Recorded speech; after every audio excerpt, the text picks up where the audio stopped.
Because when we think about believing and doing good deeds, right? And then, sometimes our idea of doing good deeds is sort of, we reduce it to a very simplistic idea of just, basic kind of good deeds, which is all important part and, foundation, whatever. But this particular point here, tawasaw bil haqq wa tawasaw bis sabr, is the part where I think a lot of us will confess that, you know what, I'm not doing much of this, to be honest. And we collectively need to do a lot more of it. We need to be, this question which I always pose to everybody, like, how are we helping other people? How are we helping our fellow believers stay firm? What are we actually doing about it? Like, not I'm worried about it. Like, what are you doing about it? What are you actually doing about it? And is it enough for us just to say, or just to think that, okay, well, just the immediate, oh, well, I'm all consumed with doing this just in my family, right? Of course, it's a priority. And of course, it is a starting point. But I think a lot of people sometimes, and I think there's lots of evidence for this in the Qur'an and from things that we can look at.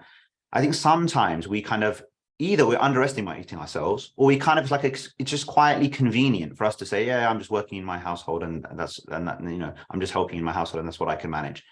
Like, it's not to be overlooked, but you also should think, like, do I need to limit myself this way? Because we can work on the assumption that, okay, well, if everyone was to do this, then, everything would be good. If everybody's to urge each other to the truth and to be patient and steadfast just within their own households, then we'd all be good. But the reality is, the majority of households, that's not happening, is it? So the majority of people maybe aren't getting that.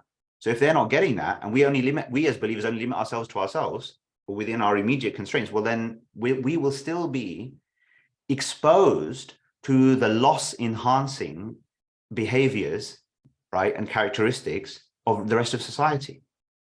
So this innal insana lafi khusr, it's like Allah is saying, you will be in loss unless you urge one another to the truth, unless you urge one another to the steadfastness. It's as if your belief is not going to be enough to prevent you from loss. You're just doing good deeds, small scale, private, here, there, whatever I can do. But that's not going to be enough, just on a kind of more linear basis, right? Like, what is needed, if you really want to stem the tide, if you really want to push back, if you really want to achieve a different outcome in society and not be exposed to loss, because you see, it's not just about us right now. If we have that Abrahamic concern for the next generation, the next generation, the next generation, we know that right now we need to significantly push back against all of the things that are risks to not just now, but the future, right? So that we are putting things in place now that in the future, okay, can have some effect in terms of countering, like the waves of activity and effort and energy that are bringing about loss for human beings as it is now. So this tawasaw bil haqq wa tawasaw bis sabr, it's like, I mean, again, it's like, earlier I was talking about where our understandings of things, when it comes to misdeeds, like what we think is tolerable, right, is just has gone way beyond what maybe was thought to or understood to be tolerable before. I think in this case, what's thought to be, what we now think is to be like, is sufficient by way of effort and by way of urging one another to truth and urging one another to steadfastness, what we think is sufficient or what we think is enough or whatever, I think is probably way below, again, what historically was understood to be necessary.